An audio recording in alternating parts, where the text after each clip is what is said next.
আমাৰ গোলাঘাটৰ গৌৰৱ তেখেতৰ বলিষ্ঠ অভিনয় বলিষ্ঠভাৱে সাংস্কৃতিক ক্ষেত্ৰখনক যি অৱদান আগবঢ়াই আছে তেখেতক আমি এনেধৰণে পাই আমি সঁচাকৈ বিহু বিহু লাগিছে গাত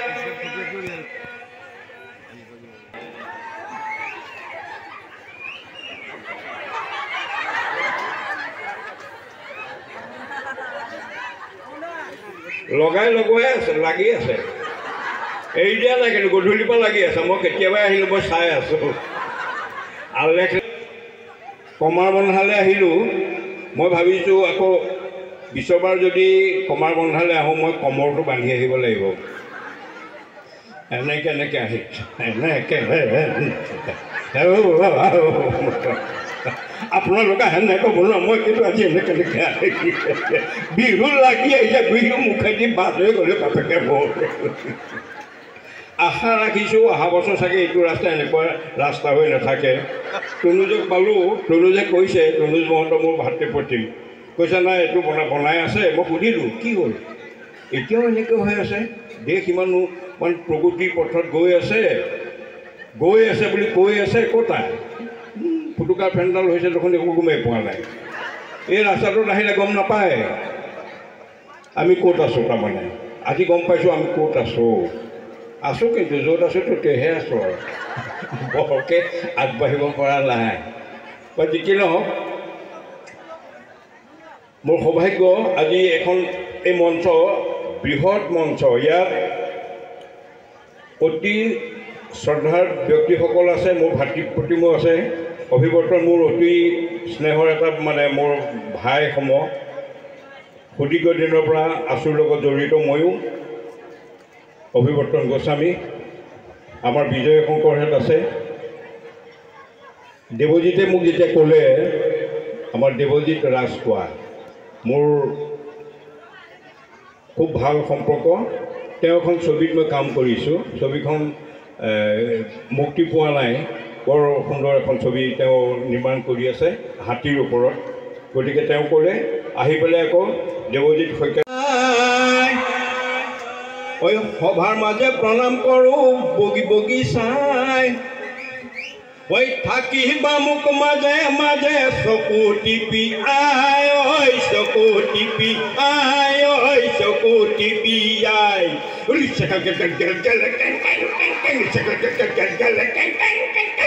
পুতেক ভুৱন ভুৱন ভুৱন পুতেক ভুৱন ভুৱন ভুৱন কাম নাহি বন মাৰি চুৰ কা কাম নাহি বন মাৰি চুৰ কা হে হে হে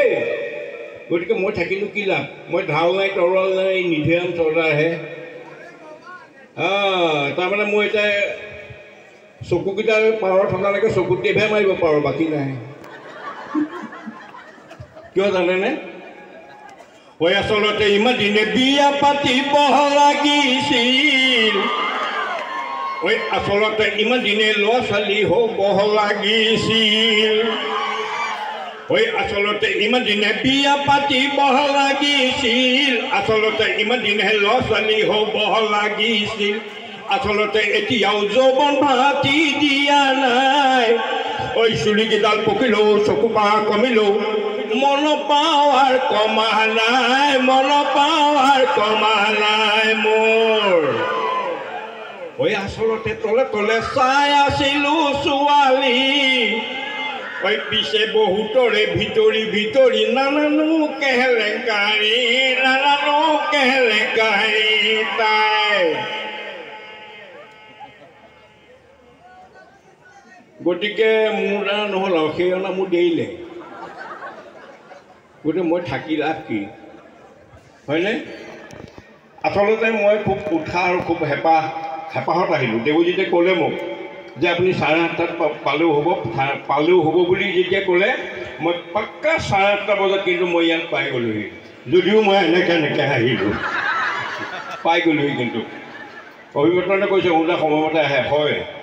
মই ভাবিলোঁ যে অকণ আগতীয়াকৈ যাওঁ অনুষ্ঠান আছে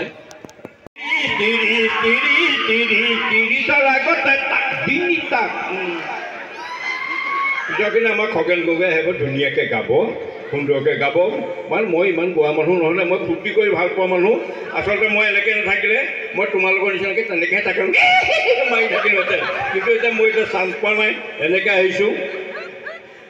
বেয়া পাব নালাগে মোক আশীৰ্বাদ কৰিব যাতে এনেকৈ মুকলি মন এটা লৈ আপোনালোকৰ মাজতে এনেকৈ সমাজৰ লগতে এই সাংস্কৃতিক ক্ষেত্ৰখনতে যাতে ক'তো অকণমানো এনেকৈ পিছল নোখোৱাকৈ যাতে মই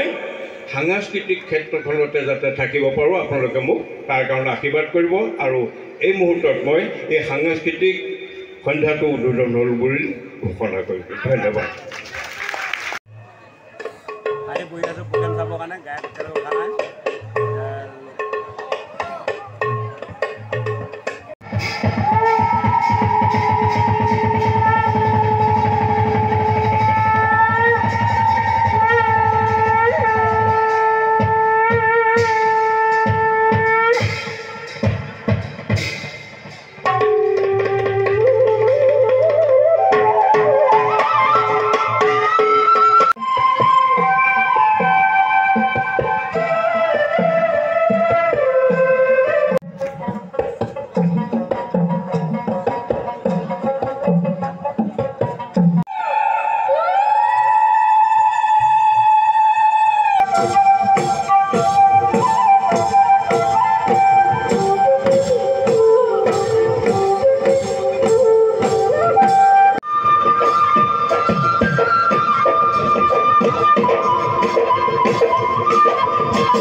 বহুত ধন্যবাদ আছিলে দেই আপোনাক উৎসৱ সমিতিৰ সভাপতি দেৱজ্যোতি শইকীয়া দেৱৰ গৌৰৱ জনাইছোঁ আৰু তেখেতৰ গৌৰৱ জনাইছোঁ